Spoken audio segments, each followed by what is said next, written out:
Hi friends, welcome back. I hope you are doing well. I just wanted to mention a couple of emails I got, which I thought were really funny. A couple of you talked about how you were reading Come Closer and you had to stop it a couple of times because you would hear noises or someone walked into a room and scared you. So you were sharing those little experiences you were having about reading this creepy book. And you are not alone. The first time I read Come Closer, I was sitting in my living room. It was late at night, and I was on the couch, and I read it in one sitting. I read it in one night. And right when I was at the end of the book, I guess a big bug or a beetle or something flew into the front door of my house and made a loud knocking sound. Scared the bejesus out of me. My family found me the next day. I was still stuck up on the ceiling. They had to scrape me off there. So I totally get it. This book has its moments. And it can catch you off guard at the wrong time. And another one of you emailed me because toward the end of my last video, I don't know if I moved the whiteboard over or I scooted my chair over. I don't know what happened. But something appeared over my shoulder. I have these creepy things behind me, and one of you spotted this. And I got an email from one of you saying, "What the hell is that thing behind you?" So my favorite movie of all time is from the 1960s. It's called Whatever Happened to Baby Jane, and it's about a pair of sisters, elderly sisters, who live in this mansion in the Hollywood Hills. And the good sister is in a wheelchair, and she's being taken care of by her sister, who is kind of a maniac. She is mentally unbalanced. She is not well, and that is Baby Jane. She is the evil sister. So that's her. It's not Annabelle. The person who wrote to me said, "Is that Annabelle? What is that?" It's not Annabelle. It's Baby Jane. Everyone should have one. Actually, my friend Baby Jane here is kind of a good segue into what we're talking about today. Freud had three really big topics that he talked about. He talked about, obviously, the layers of our consciousness, the layers of our mind, and our fears and anxieties. He was also really into sexuality, which we'll talk about next time. But he also studied fear. He was very interested in what scares us and why. And one of the main concepts he identified is something called the uncanny. And this is when something that is sort of familiar to us in an everyday setting suddenly seems a little creepier when it's taken out of context, or if it's just kind of seen a different way.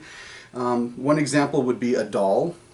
By itself. I mean, it's obviously Baby Jane is a weird-looking doll, but one of my friends, I posted a picture of this on Facebook to show what you guys were seeing, and one of them said that they would not want to sleep in a room with it. So it's just a doll, but it's not quite right.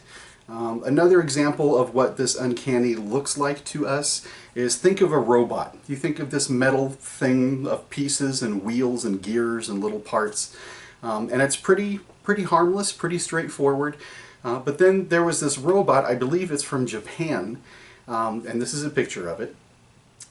Doesn't look like a robot. In fact, I would say, if I had to ask you which robot do you prefer, you would probably pick the friendlier one I showed you first, over this creepy one that looks a little too human, it's a little too lifelike, and that's what the uncanny is. Our comfort level goes up to a certain point until we just can't take it anymore. So the first robot I showed you, you were totally fine with it because it kind of looked like a toy, it looked like a little metal thing. But when I showed you the human being looking robot, boo, nope, that's called the uncanny valley. And that's where our comfort level totally crashes out and we're not okay with things anymore. So in the first 10 chapters or so, we've met this young woman named Amanda who comes to believe that her life and marriage are falling apart because a demon has come and intruded on her life and is trying to take over and destroy everything that she has worked for.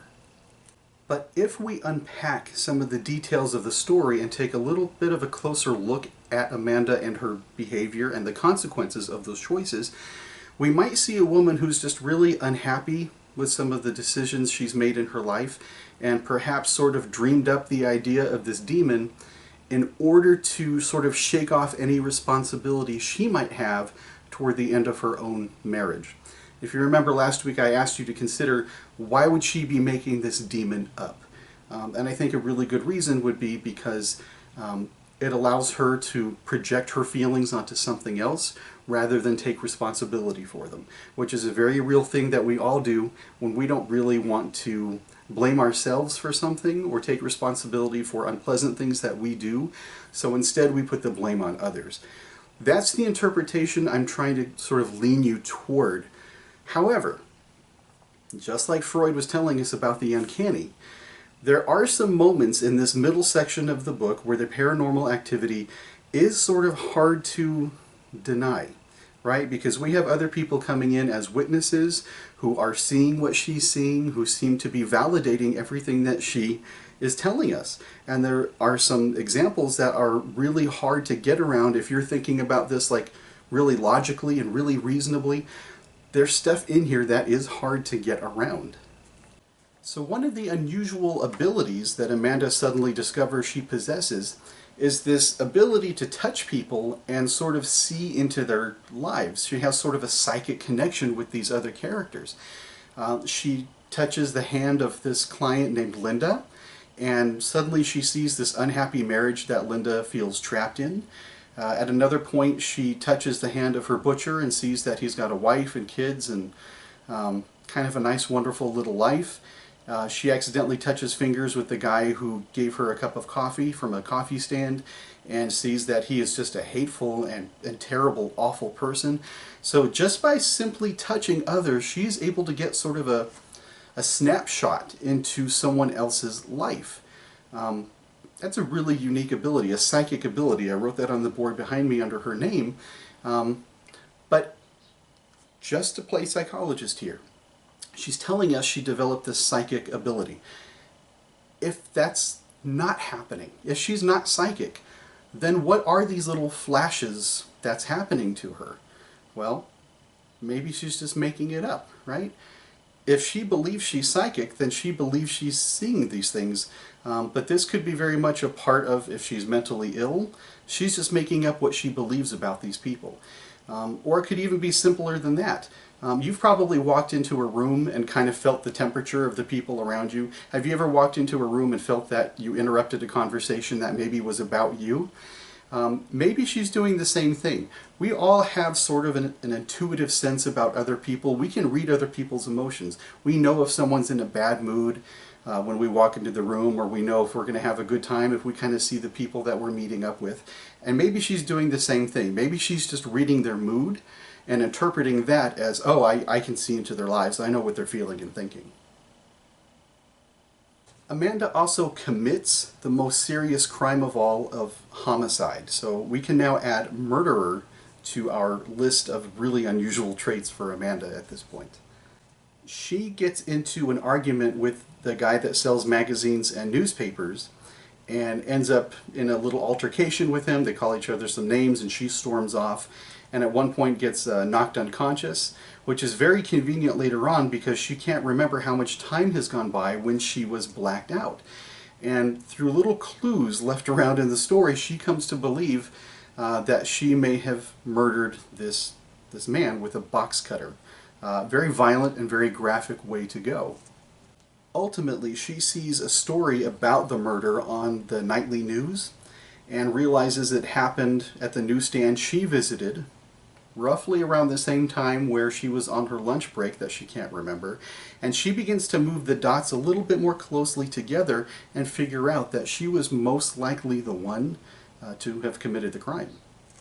Amanda is convinced that the demon Nama is working through her, and if you believe her and if you take that at face value, then that's all the proof you need.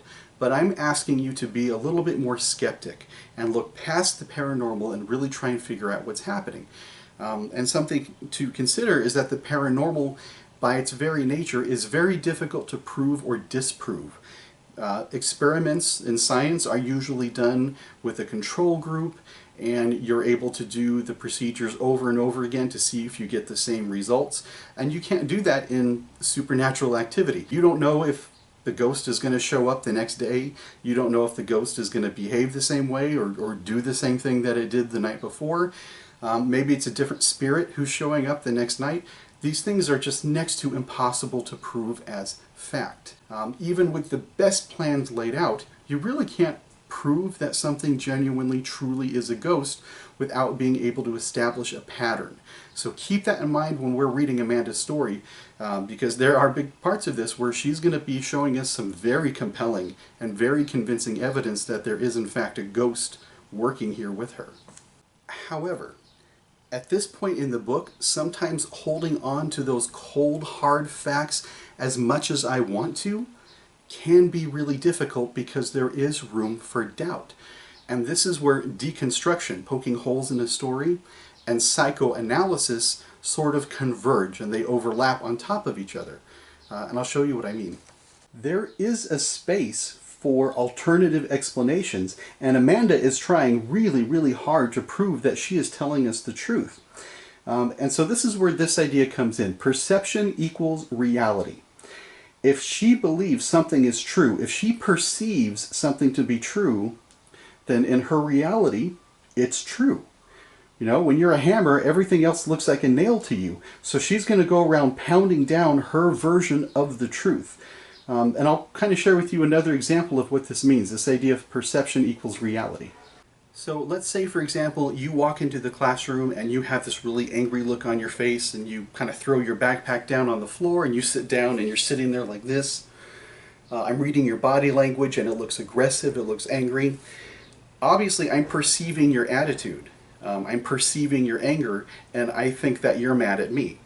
So my belief that you're angry with me becomes the truth at that moment. And that's what I'm going to believe, is I somehow offended you, I bothered you, I did something wrong, and you're angry with me. Now, the truth could be something much simpler. Maybe you had a fight with your boyfriend or girlfriend, or your parent leaving the house that morning, or maybe you had it in with your boss last night, you had a really bad night at work, or you got a speeding ticket on your way to class in the morning. 1,000 things could have gone wrong that pissed you off, made you really angry.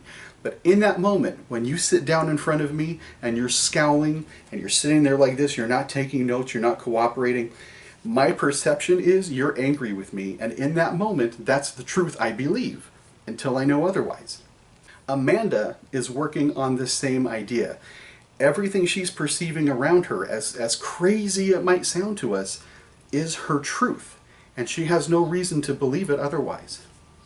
Something else that's making this really hard for us to be skeptical is the fact that Amanda seems to be bumping into people left and right who are confirming and validating everything that Amanda believes.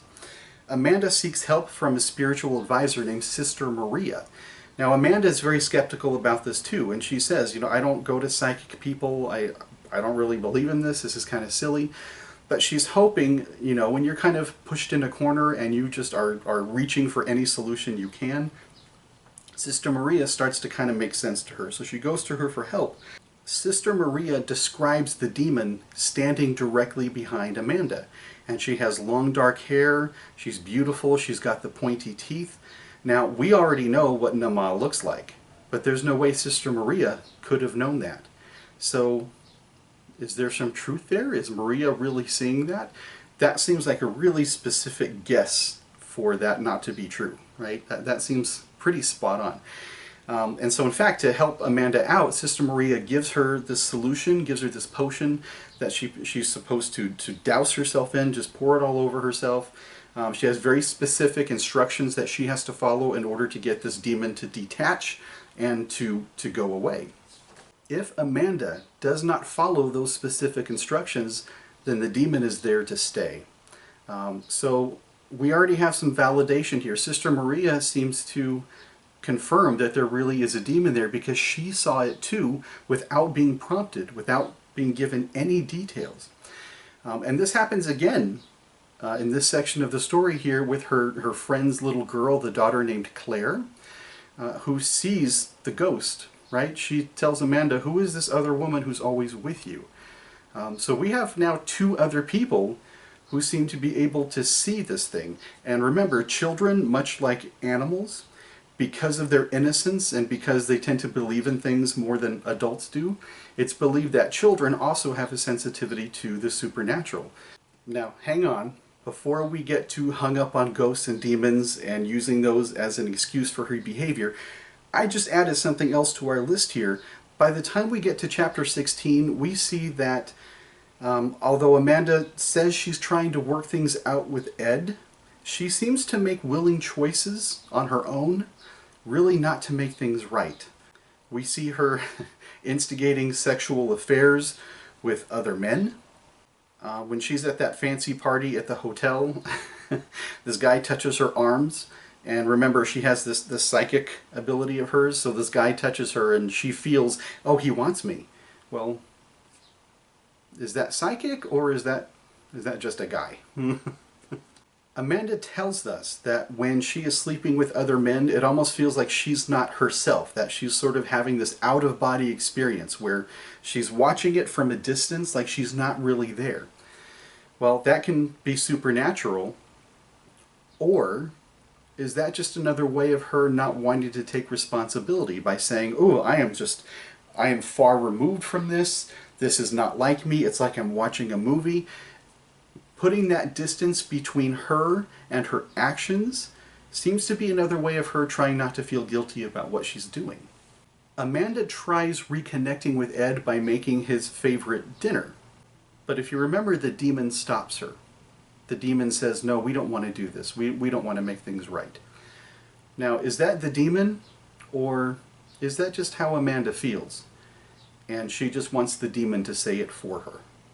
So instead of trying to make that dinner for Ed, to try and extend that olive branch of peace to her husband, she decides to go out shopping and buy stuff for herself. And she buys that little red dress. Again, that color red is here in the story.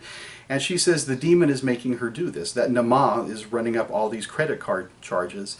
But again, we have to ask ourselves, is that the demon, or is that Amanda just kind of doing what she wants to do for herself and live life for herself? Because remember, earlier in the book she tells us that she admired architects because they always seemed to have money and have nice cars and nice clothes and the finer things in life. And that's kind of what inspired her to become an architect. And here she is spending money on beautiful, luxurious clothes and doing exactly what she has always wanted to do, not because of a demon. Right? In chapter 17, we're given another really important piece of the story, and that's the history of Nama. What kind of demon is she? What is she all about, and where does she come from? And it's important to know that, because maybe that will kind of explain why Amanda has gravitated toward that one type of demon. Because in all of religious history, in all of folk history, there are something like 3,000 different named demons. I'm not saying they're real, but different religions from around the world has given names and powers to 3,000 different demons. And you can sort of trade them and play with them, sort of like Pokemon cards. Some are more powerful than others. So out of thousands of demons that Amanda could have gravitated toward, could have glommed onto the idea of, why Nama?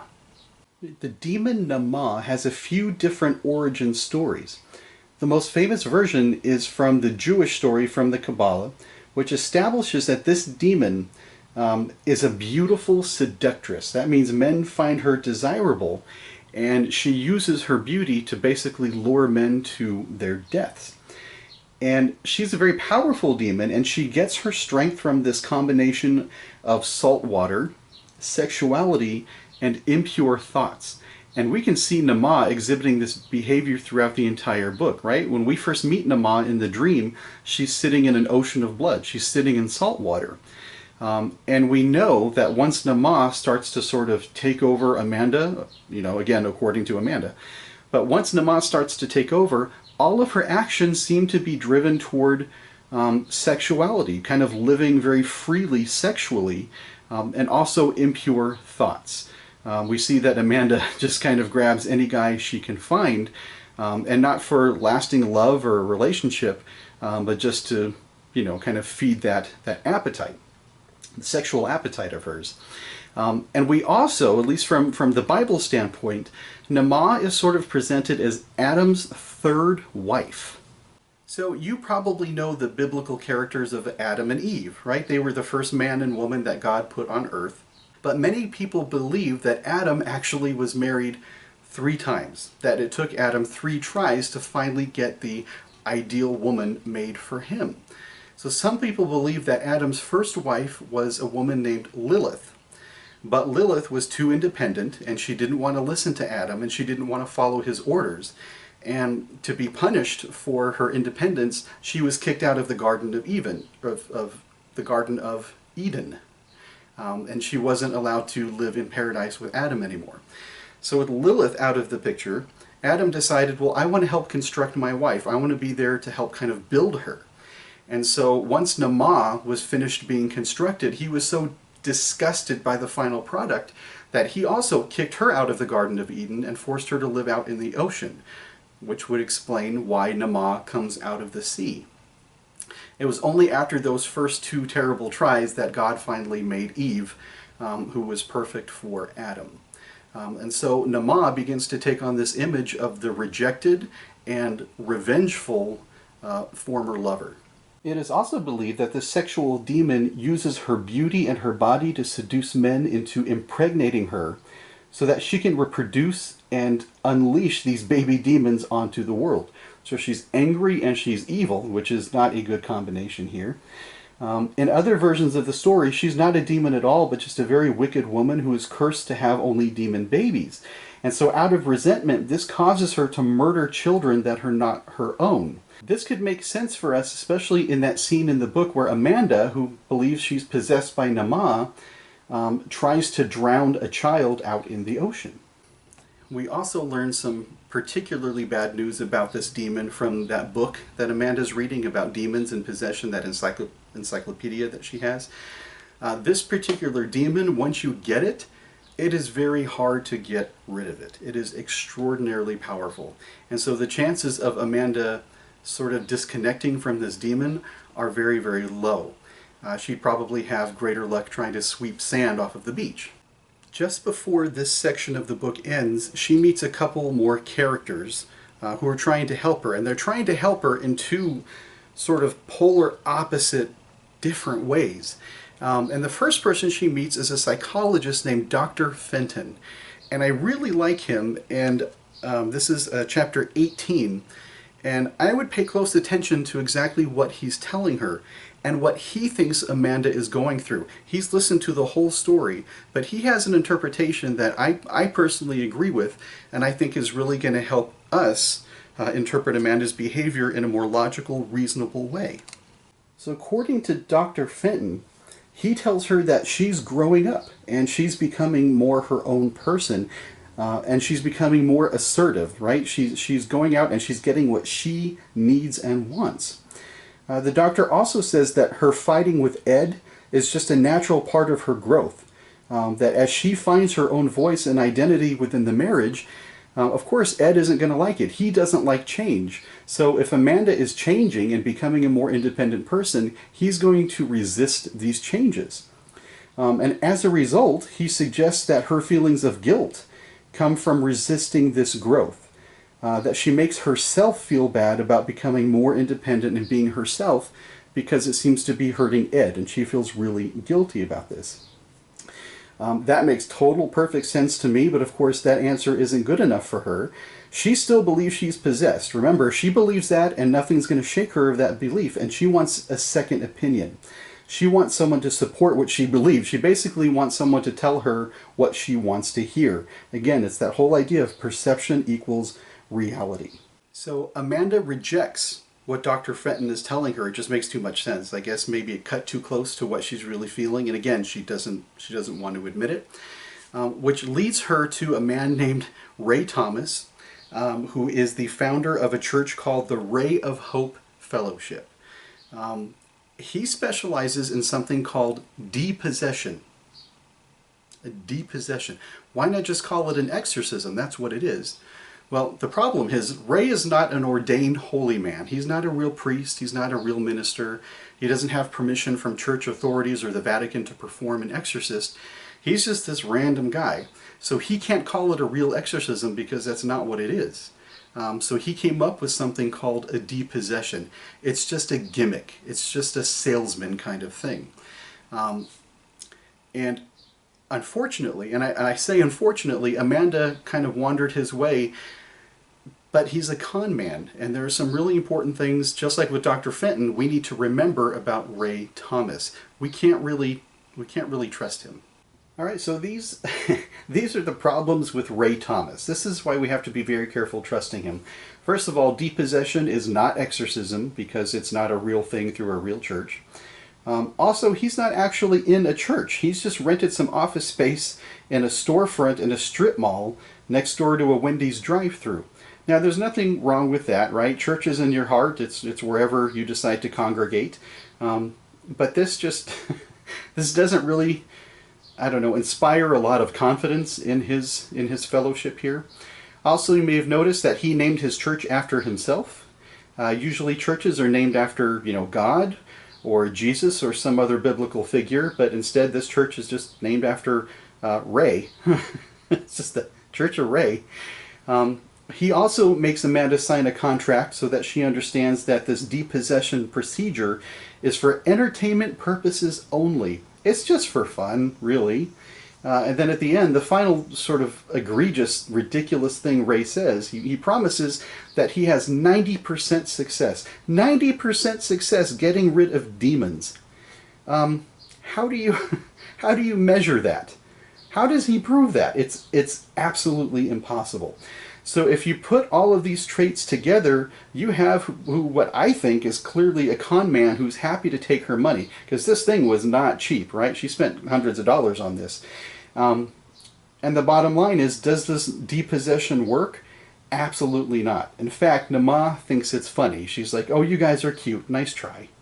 Perhaps the most frightening of all for Amanda is she is starting to see demons in our world. She's recognizing them everywhere she goes, and the demons seem to be recognizing each other.